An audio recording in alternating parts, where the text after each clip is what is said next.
जय हिंद। I Bharat Singh, ex army, director BSU Infratech private limited and landmark 101। आज हम आपको एक ऐसी जानकारी देना चाहते हैं जिसका कि होम बायर्स बहुत दिनों से इंतज़ार कर रहे थे। Noida, greater Noida and Yamuna authority, वहाँ पर बहुत ज़्यादा ऐसे प्रोजेक्ट थे जो कि कंप्लीट हो चुके थे, लेकिन उनमें रजिस्ट्रियाँ नहीं हो रही थी। बहुत से प्रोजेक्ट ऐसे थे जो कंप्लीट हो चुके हैं, उनमें रह भी रहे हैं, लेकिन उनकी रजिस्ट्रियाँ नहीं हो रही थी।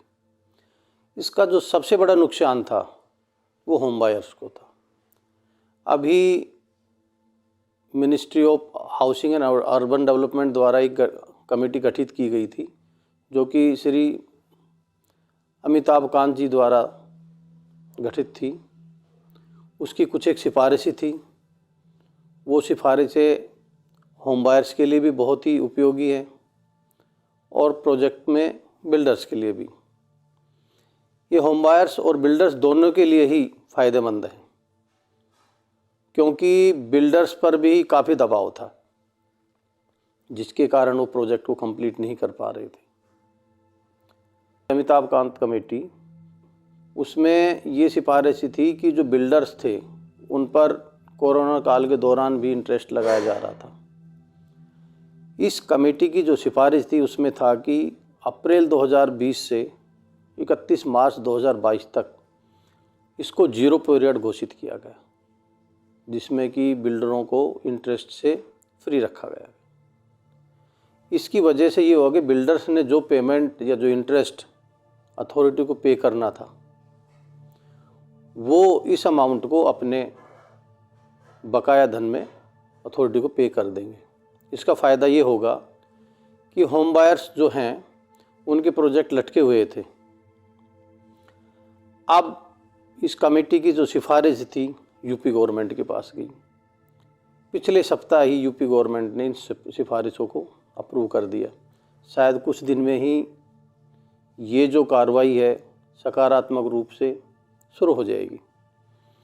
इससे सबसे बड़ा फ़ायदा होम बायर्स को होगा। नोएडा, ग्रेटर नोएडा और यमुना अथॉरिटी में लगभग 2.25 से 2.5 लाख होम बायर्स ऐसे हैं जिनकी रजिस्ट्रियाँ नहीं हुई है। इसमें ज़्यादातर तो वो होम बायर्स हैं जिनके प्रोजेक्ट जो हैं अभी लटके हुए हैं।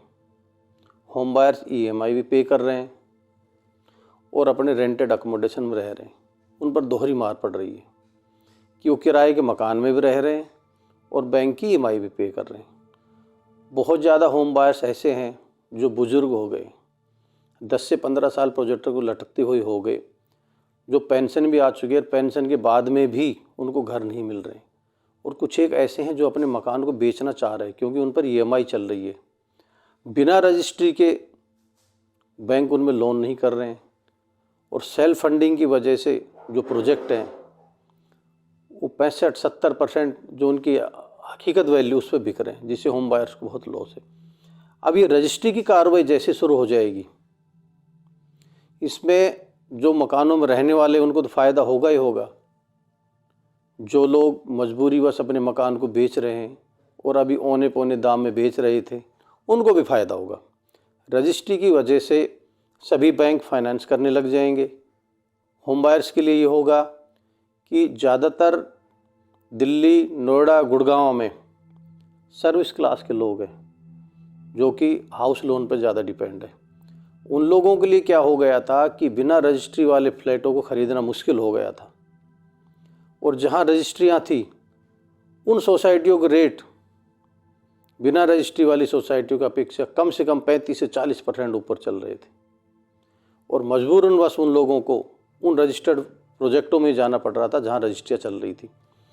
जैसे ही रजिस्ट्री का काम शुरू हो जाएगा, अगर 2 से 2.5 लाख फ्लैटों की रजिस्ट्रियाँ हो जाएंगी, तो जो home buyers needy home buyers हैं और जिनकी पहुंच से सोसाइटियों के जो मकान थे निकल चुके थे, अब लगभग 35-40 लाख से लेकर के 70-80 लाख के बजट के जो लोग घूम रहे थे, जो मकान नहीं खरीद पा रहे थे, शायद अब उनके बजट के घर भी आ जाएंगे।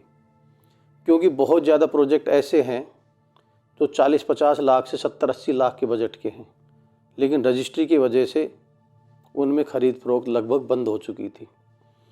अभी यूपी गवर्नमेंट की जो सकारात्मक और होम बायर्स के प्रति जो अप्रूवल आया है वो काबिल तारीफ़ है। हमारी इसके आगे जो सूचना आएगी वो हम अपने वीडियो में शेयर करेंगे, क्योंकि अभी तो ये यूपी गवर्नमेंट द्वारा अप्रूवल मिली है। Noida authority, greater Noida authority को जो भी आगे सूचना आएगी किन किन प्रोजेक्टों में रजिस्ट्री होगी, हम अपने अगले वीडियो में आपको शेयर करेंगे। जय हिंद।